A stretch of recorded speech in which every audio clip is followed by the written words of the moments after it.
We have all heard it. Maybe you have said it yourself. It rolls off the tongue so easily, wrapped in a ribbon of good intentions. 3 simple words that sound like a lifeline thrown to a drowning man. I'm always there for you. It sounds like safety. It sounds like loyalty. But in the quiet, dark corners of the human mind, these words are often not a promise. They are a trap. When someone tells you they are always there, they are selling you a fantasy that no human being can ever fulfill.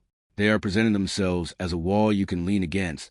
But when you finally put your weight on them, you realize the wall was just a projection. It was smoke and mirrors. Why do we say this? Why do we crave to hear it? Because the truth is terrifying.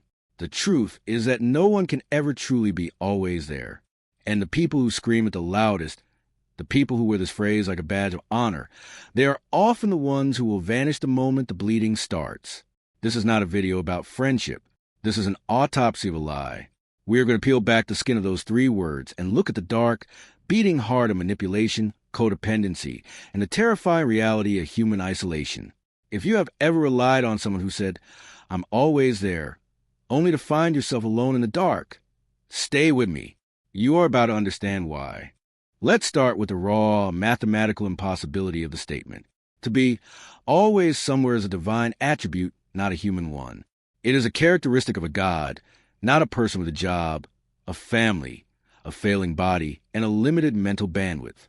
When a human being looks you in the eye and says, "I will always be there for you," they are lying. They might not know they are lying.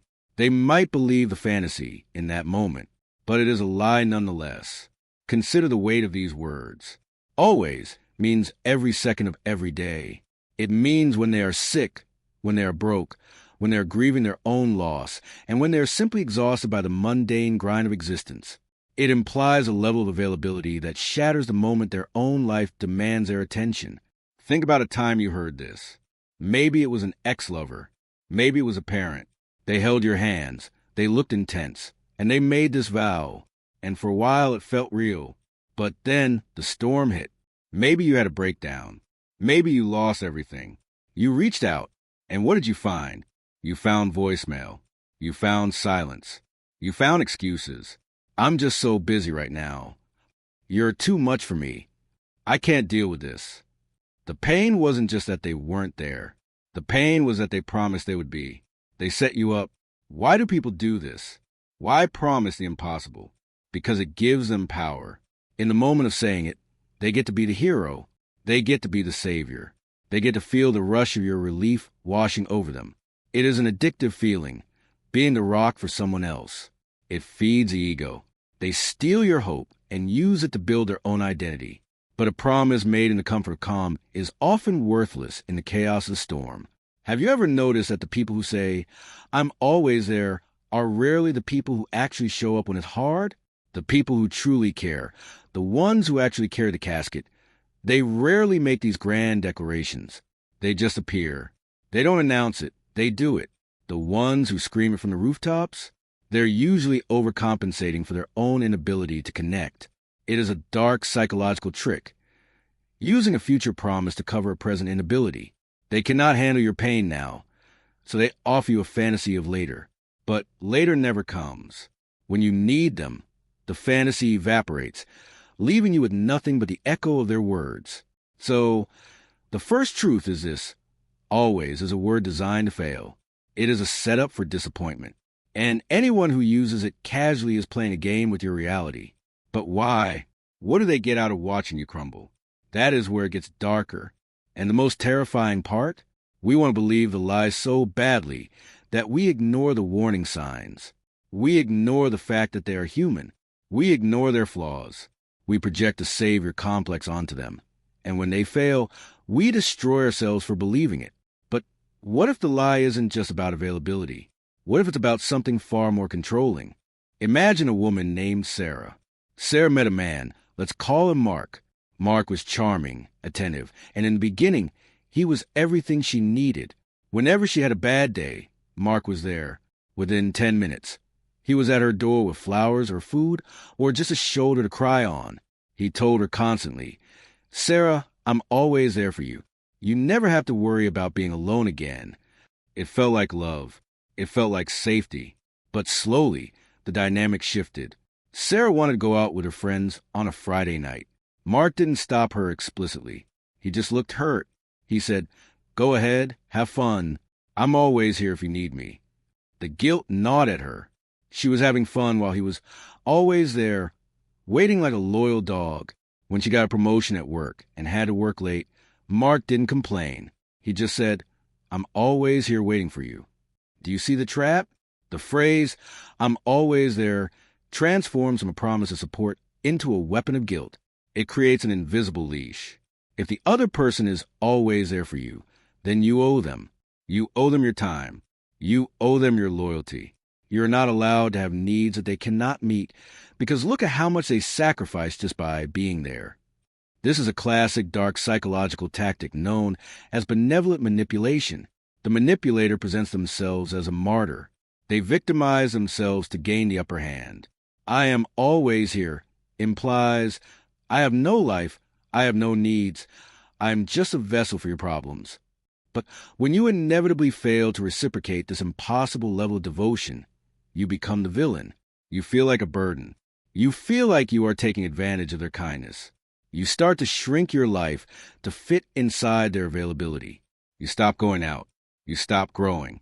You stop living, because every step you take away from them feels like a betrayal of their always. Mark wasn't supporting Sarah. He was isolating her. He was building a cage where the bars were made of his presence. And the more he said he was there, the less she could go anywhere else. Have you ever felt this? Have you ever felt suffocated by someone's help? Have you ever felt that you couldn't make a move without disappointing the person who promised they would never leave? That is not love. That is ownership. They are not there to help you stand on your own. They are there to make sure you never leave their side. The person who says, "I'm always there," is often saying, "I am never letting you go." And there's a world of difference between the two. But what happens when you try to break the leash? What happens when you realize that there always is actually a prison? The reaction isn't sadness. It is rage. Because once you realize the truth, you become a threat to their control, and they will do anything to keep you in the dark. But what if I told you that sometimes the person saying, "I'm always there," isn't trying to trap you, but has actually trapped themselves? Let's talk about the high, the rush. There is a specific type of person who thrives on crisis. They are the emotional vampires. They don't want you to be okay. They want you to need them. When you are broken, when you are bleeding, when you're on the floor crying out for help, that is when they feel most alive. That is when they descend from the heavens and say, "I am always there." Consider a scenario. A young man, David, struggling with addiction.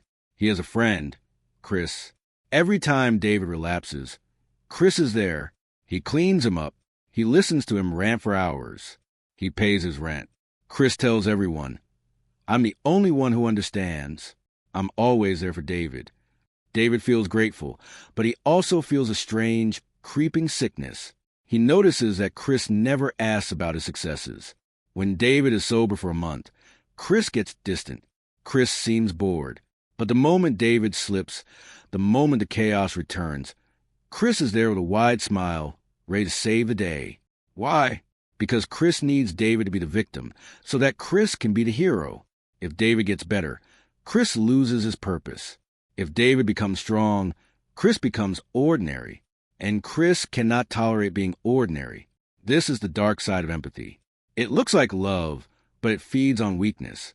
The person who is always there for your failures is secretly invested in your failure. Your pain is their fuel. It is a terrifying thought. The hand that pulls you out of the ditch is the same hand that pushed you in, or at the very least, the hand that hopes you fall back in, so they can pull you out again. Have you ever had a friend who seems more interested in your drama than your peace? When you are happy, do they seem to fade away? When you are sad, are they the first one at your door? They are not always there for you. They're always there for the feeling they get when they help you. It is a transaction. You give them your pain. They give themselves a sense of superiority. It is a narcissistic supply chain. And what happens when you finally heal? What happens when you stand up and say, "I don't need you to save me anymore"? They don't clap for you. They don't celebrate your strength. They get angry. They accuse you of abandoning them. They say, After everything I did for you, I was always there for you. The guilt comes back. The manipulation tightens. They try to remind you of how weak you used to be, to keep you on your knees. True support wants to see you stand on your own. True support says, I'm here until you don't need me anymore. Dark psychology says, I'm here until you're strong enough to see that I'm the problem. It is a parasite-host relationship disguised as friendship. But the worst part is, we often let them in. We invite them into our lives because we are desperate for someone to witness our pain. But there's a price to be paid for being witnessed, and that price is your autonomy. We have looked at the liar and the manipulator. Now we must look in the mirror.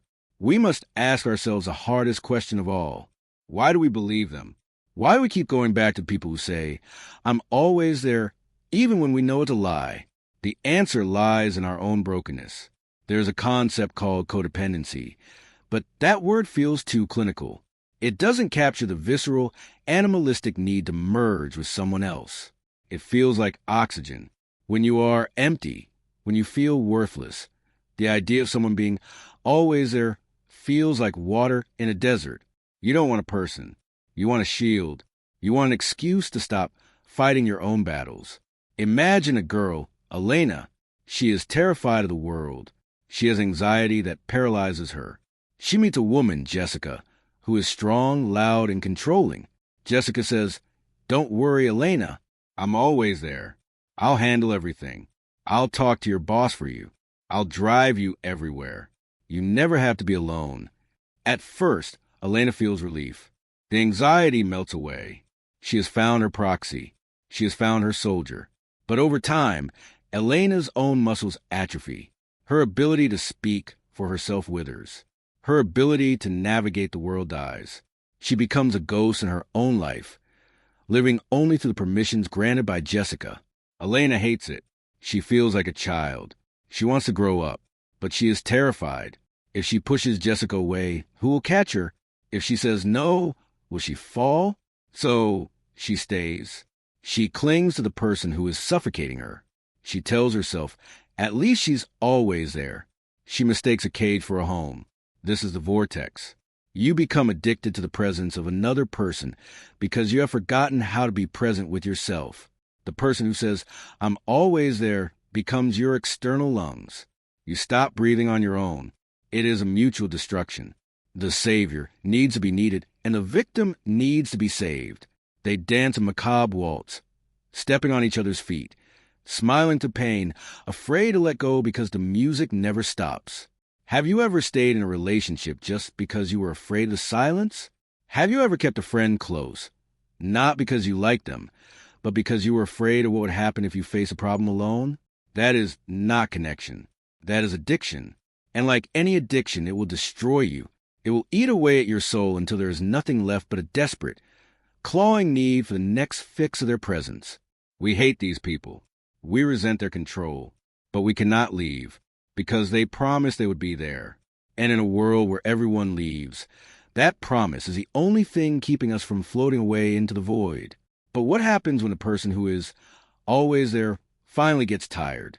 What happens when the savior drops the victim? The crash is catastrophic. It is the moment the fantasy dies and the reality rushes in. And it brings a realization so painful it nearly breaks you. There is a specific cruelty in the person who vanishes after promising forever. It is a psychological betrayal that cuts deeper than a knife. Think about the moment you needed the most. The moment your world collapsed. Maybe you were in the hospital. Maybe you were betrayed by someone else. Maybe you just hit a wall of depression so thick you couldn't see through it. You reached for the phone. You dialed the number of the person who said, I'm always there. Ring, ring, ring. No answer. Or worse, a tired, annoyed voice. Look, I can't deal with this right now. I have my own problems. The silence that follows is deafening. It is not just the absence of sound. It is the absence of meaning. It renders everything they ever said null and void. It makes you question your own memory. Did they say it? Did I imagine it? This is a vanishing act. It is the inevitable conclusion of the lie, because the person who says always is overextending themselves. They are running on fumes. They are giving from a cup that is empty Sooner or later, they burn out. They resent you. They blame you for being too needy, too broken, too much. And so they disappear. This leaves a scar that does not heal easily. It creates a trauma response called avoidant attachment. You stop asking for help. You stop trusting words. You build a wall so high that no one can climb over it. You decide that it is better to be alone and safe than to be with someone and abandoned. The tragedy is that they didn't just leave you. They taught you that you are unlovable in your time of need. They taught you that your pain is a burden. They taught you that always actually means until it gets inconvenient. Have you ever been on the receiving end of the silence? Have you ever felt the floor drop out from under you when the hand you were holding let go? It is a cold, hard lesson. People are not resources. They are not utility poles you can plug into whenever the power goes out. They are fragile, flawed, and selfish creatures. When someone vanishes, it is not necessarily because they are evil. It is often because they are weak. They promised you strength they did not possess. They tried to play God, and when they failed, they ran away like frightened children. But knowing this doesn't make the hurt go away. It doesn't warm the cold side of the bed. It doesn't fix the shattered trust. So where does this leave us? If we cannot trust the promise, if we cannot rely on the Savior, if we cannot lean on the wall, what is left? Are we just doomed to be alone?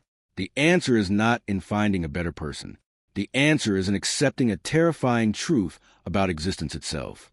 The realization is bitter, but it is the only medicine that works. We have spent our lives looking for the person who will stay. We hunt for it like it is the Holy Grail. We think if we just find the right friend, the right partner, the right community, we will finally be safe. We will finally be held. But the dark psychological truth is this. You are born alone and you will die alone. In the space between those 2 points, you are fundamentally, inescapably solitary. This sounds depressing. It sounds hopeless. But stay with me. It is actually the most liberating thing you can ever realize. The pain of the person who says, I'm always there, comes from your expectation that they should be there. It comes from your refusal to accept that they are separate from you. They have their own demons. They have their own breaking points. They have their own lives that are spinning out of control, just like yours. When you accept that no one can truly carry you, you stop asking them to. You stop resenting them for failing. Imagine you are walking through a dark forest. You are holding hands with someone. You feel safe. But then they let go. They have to go a different way. Or they just get tired. If you believe that holding their hand was the only way to walk, you will collapse. You will sit in the dirt and wait for them to come back. And you will die there. But if you know that you are the only one who can walk your path, if you know that your legs are strong enough to carry you, then when they let go, you just keep walking. You stumble. You fall. You cry. But you get up because you know there is no other choice. The person who says, I'm always there is a distraction. They are a crutch, and crutches eventually break. We must become the person who is always there for ourselves. We must build a home inside our own minds that no one can burn down. We must become the witness to our own pain. This is not about being tough. It is not about pulling yourself up by your bootstraps. That is toxic positivity. This is about radical acceptance. It is about looking at the abyss of human loneliness and saying, okay, I see you, and I am still here. When you stop expecting people to be gods, you can start appreciating them as humans. You can enjoy their presence while it lasts, without mourning it before it's gone. You can hear the words, I'm always there, and smile, knowing it is a sweet lie, a fairy tale told by a frightened creature to another frightened creature. You stop looking for the wall to lean on, and you learn to stand on your own 2 feet, even if you are shaking. But this realization comes with a heavy cost. You have to let go of the fantasy. You have to kill the hope of being saved. And that feels like a death. Letting go of the idea that someone will always be there is a grieving process. You are mourning the loss of a safety net that never actually existed. You are mourning the parent you never had. You are mourning the God who didn't answer. It feels like falling. It feels like free falling without a parachute. You will feel anger. You will look at the people who lied to you, and you will hate them. You will think, how dare you? How dare you offer me a shelter made of glass? You will feel sadness. You will miss the comfort of the lie. There was a warmth in believing that you were protected, and then you will feel the silence. The terrifying, absolute silence of reality. But in that silence, something else is born. A quiet, steely strength. Think of a tree. A tree stands alone in a field. It does not ask the neighboring tree to hold it up. It does not scream, "I'm always there for you," to the grass. It simply digs its roots deep into the earth. It drinks the rain. It endures the storm. It stands. That is what you become. You become the tree. The next time someone says to you, "I'm always there for you," you won't hate them for it. You won't believe them blindly. You will hear it for what it is, an expression of affection limited by their human frailty. You will say, "Thank you," and you will mean it. But you will also know deep in your gut that if the storm comes and they run away, you will still be standing. This is the end of innocence. It is the end of the fairy tale. But it is the beginning of true adulthood. You are the hero of your own life, not the sidekick, not the victim. The hero. And heroes don't need someone to hold their hand. They need someone to walk beside them for a while, share a story, and then part ways at the crossroads. The person who says, "I'm always there," is usually offering you a chain. The person who says, "I am here right now," that is the person you can trust. Because right now is the only thing that is real. The past is a ghost. The future is a fantasy. This moment, this breath, this is all we have. Embrace the solitude. It is not a punishment. It is a canvas. You can paint whatever you want on it. You don't need permission. You don't need a savior. You just need to be brave enough to look at yourself in the mirror and say, "I am here. I will stay." Because ultimately, the only person who has been with you from a first breath to this very second is you. You are the only one who truly knows the weight of your burdens. You are the only one who truly knows the shape of your scars. So, stop looking for the wall. Be the mountain. They will leave. They will lie. They will fail. But you remain.